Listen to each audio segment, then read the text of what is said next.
मैं आलोक पुष्कर श्राद्ध के अंतिम एपिसोड में आपके समक्ष प्रस्तुत हूँ और अंतिम क्लिप में मैं आपको कुछ बातें सरल रूप में आपके सामने रखना चाहता हूँ जो कि आपको जानकारी होना आवश्यक है कि ये 16 दिन का श्राद्ध पक्ष होता है। पूर्णिमा से लेकर अमावस्या तक के 16 दिन होते हैं। इन 16 दिनों में हम लोग लगातार श्राद्ध पक्ष को करते आ रहे हैं। ये बड़ा परम पावन पर्व है और सारे हमारे पुरखे, हमारे पूर्वज इन 16 दिनों में हमारे घर के आसपास, पृथ्वी मंडल पे उतर के हमारे घर के आसपास भ्रमण करते हैं और हमें देखते हैं, हमारा दिया हुआ ग्रहण करते हैं और उसके बाद परलोक चले जाते हैं। ऐसा हमारा विश्वास है। अब मैं आपको ये बताना चाहता हूँ कि कई परिवारों में ये दिक्कत आती है कि अगर 3 भाई हैं तो छोटा करेगा, बड़ा करेगा, बीच का नहीं करेगा, वगैरह वगैरह। तो इस संबंध में बड़ा स्पष्ट व्यवस्था दी गई है स्कंद पुराण में कि श्राद्ध जो करेगा उसके परिवार को मिलेगा उसका फल, उसका आशीर्वाद उसी के परिवार को प्राप्त होगा। इसलिए श्राद्ध कोई भी कर सकता है और जलदान सभी को करना चाहिए। कोई कहीं भी रहे, वहाँ जहाँ रह रहा है वहाँ जलदान प्रतिदिन उसको करना चाहिए। बहुत अल्प समय में 2 मिनट 1 मिनट में ये काम हो जाता है, कोई कठिन कार्य नहीं है। इसके बाद मैं मोटे तरीके से श्राद्ध को 3 भागों में बांटता हूँ। सबसे पहला पिंडदान, दूसरा जलदान, तीसरा ब्राह्मण भोज। जलदान जैसा कि मैंने कहा प्रतिदिन करना चाहिए, दक्षिण दिशा की ओर मुंह करके करना चाहिए।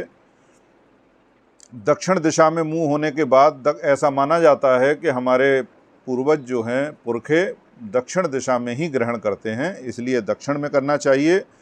और पिंडदान उसी दिन करना चाहिए जिस दिन हमारे पिता, माता, बाबा की मृत्यु हुई हो, जिस तिथि को, हिंदी की जिस तिथि को मृत्यु हुई हो उसी दिन करना चाहिए। मैं पहले वीडियो में समझा चुका हूँ।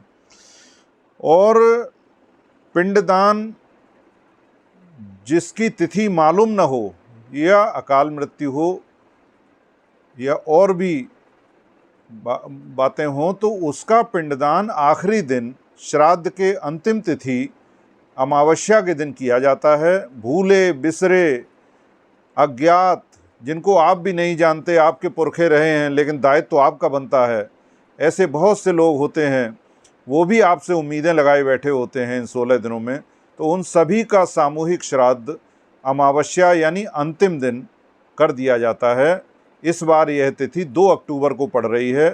2 अक्टूबर के दिन अमावस्या है। जिसको तिथि न मालूम हो या जो और भी अन्य तरीके हैं इसमें, वो श्राद्ध और तर्पण पिंडदान के साथ 2 अक्टूबर के दिन, अमावस्या के दिन करना चाहिए। पिंडदान अमावस्या को करने से सभी भूले बिसरे उसे ग्रहण कर लेते हैं। इसके बाद ब्राह्मणों की संख्या, ब्राह्मणों को भोजन कराना चाहिए। उनकी संख्या कितनी हो तो इसमें मैं कहना चाहूँगा कि विषम संख्याएं होना चाहिए। 1 करिए, 3 करिए, 5 करिए, 7 करिए, 9 करिए, जितनी आपकी श्रद्धा और सामर्थ्य हो उस हिसाब से करना चाहिए। ऐसा प्रावधान बताया गया है। और इस तरीके से मैंने अब तक आपको श्राद्ध के संबंध में काफ़ी सारे बातें बताई हैं जो आपको लाभप्रद लगी होंगी, ऐसा मेरा विश्वास है। और ये श्राद्ध पक्ष का एपिसोड पूर्ण हुआ। राधे राधे।